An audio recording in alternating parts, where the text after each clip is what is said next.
If you want the most important facts about low magnesium levels, then you've come to the right place, because by the end of today's video, you'll be well on your way to understanding hypomagnesemia.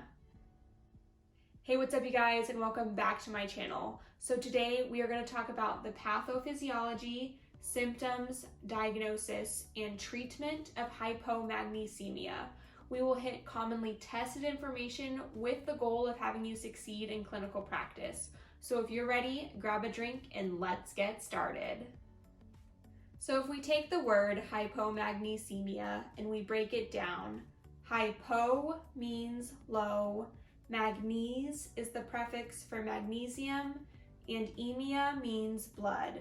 So hypomagnesemia, therefore, is a low blood magnesium level.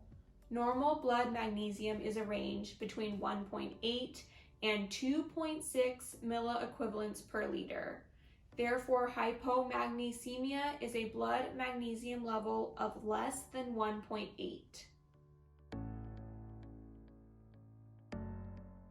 So magnesium plays a large role in calcium and potassium balance. In both of these situations, magnesium acts as a blocker and sits in front of calcium and potassium channels. When magnesium sits in front of potassium channels in the kidney, it does not allow potassium to be excreted. So when magnesium levels are low, potassium is more easily secreted and excreted in the urine, and hypokalemia can occur.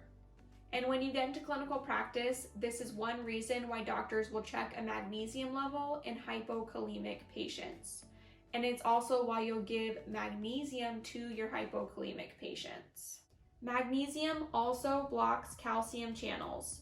So at the neuromuscular junction, the presynaptic neuron has calcium channels that must allow calcium in it if neurotransmitters are to be released, go to the postsynaptic muscle, and cause contraction. So with normal magnesium levels, magnesium selectively blocks calcium from entering the neuron. Sometimes magnesium is there and sometimes it's not. And this regulates our action potentials and keeps our muscle function normal.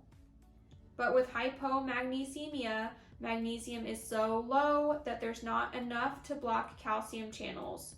So calcium can flow into the presynaptic neuron very easily, and this will cause neurotransmitter release and action potentials. And because calcium flows in so easily, this can actually cause muscle hyperactivity.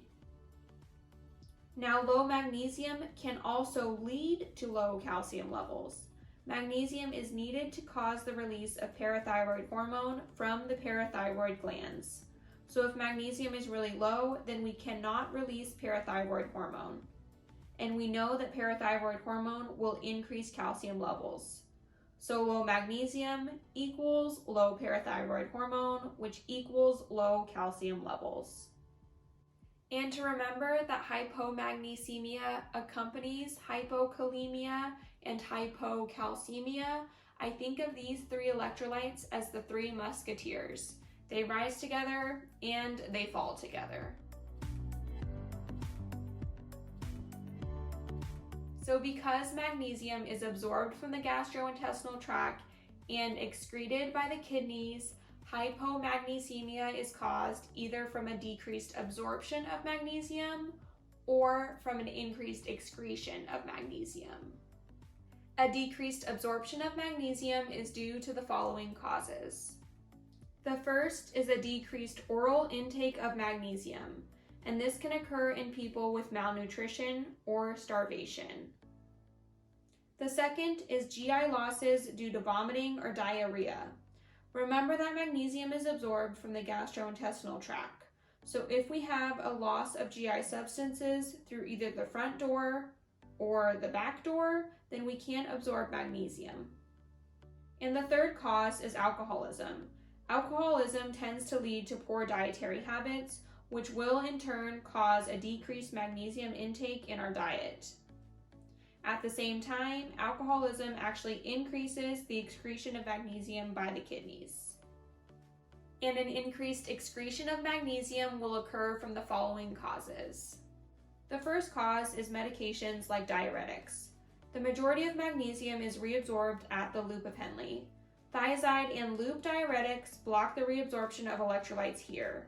And one of those electrolytes that is blocked is magnesium, and this will lead to magnesium wasting. The second cause is hyperglycemia. When blood sugar is high, glucose exceeds renal threshold and cannot be reabsorbed from the filtrate. This will increase the volume of fluid in the filtrate and will therefore increase flow through the tubule. And as fluid starts flowing so fast through the tubule, magnesium does not have enough time to get reabsorbed, and this will lead to hypomagnesemia.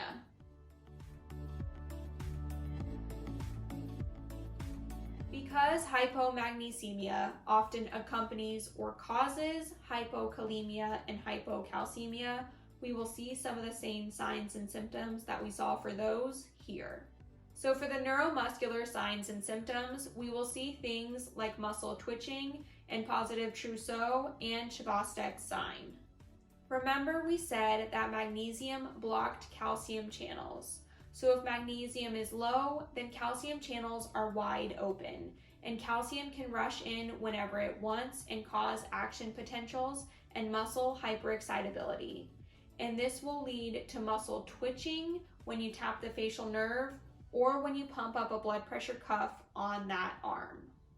So when you pump up the blood pressure cuff and get forearm flexing, that's trousseau's. And when you tap the facial nerve and get muscle twitching, that's Chvostek's. And remember, we saw these signs and symptoms with hypocalcemia as well. Now, neuromuscular excitability can also lead to things like seizures and tetany, which is sustained muscle contraction. And remember that tetany of the diaphragm is dangerous because that can lead to asphyxiation. Because of the role that magnesium plays in calcium channels, we think of magnesium as a smooth muscle relaxant. And your arteries have a lot of smooth muscle in them. So when your magnesium levels are normal, your arteries will be nice and relaxed.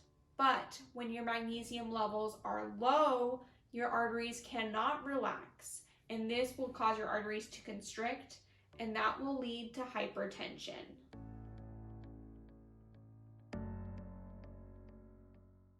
For the diagnosis of hypomagnesemia, draw a metabolic panel and see that the magnesium level is less than 1.8 milliequivalents per liter. So for the treatment of hypomagnesemia, you'll want to give magnesium sulfate IV. You don't really want to give oral supplements of magnesium because oral magnesium can cause diarrhea, which will worsen magnesium loss. And I think that subconsciously we know this because mag citrate and milk of mag are laxatives that we give for constipation. And when you give IV magnesium, you'll want to monitor deep tendon reflexes and respiratory rate because diminished reflexes and hypoventilation are symptoms of magnesium toxicity. You'll also want to place your patient on seizure precautions because hypomagnesemia can cause seizures. And oftentimes you'll also replace calcium levels with magnesium because hypocalcemia and hypomagnesemia go together. You'll also want to encourage your patient to eat foods high in magnesium. And since magnesium is found inside the cells, think about animals that have cells like we do. So think about fish, beef, pork, and chicken. These all have magnesium in them. And then to remember more vegetarian sources of magnesium, use the acronym MAG. So think milk, avocados, green leafy vegetables, and nuts. Hey guys, welcome back. Thanks for watching to the end. If you found this video helpful, then don't forget to tap the like button. That tells YouTube to show this video to other students that may need help. If you want to see more electrolyte videos, and then click or tap the screen right here. And if you haven't subscribed yet, then click that red subscribe button. That way you never miss another video. All right, see you guys later.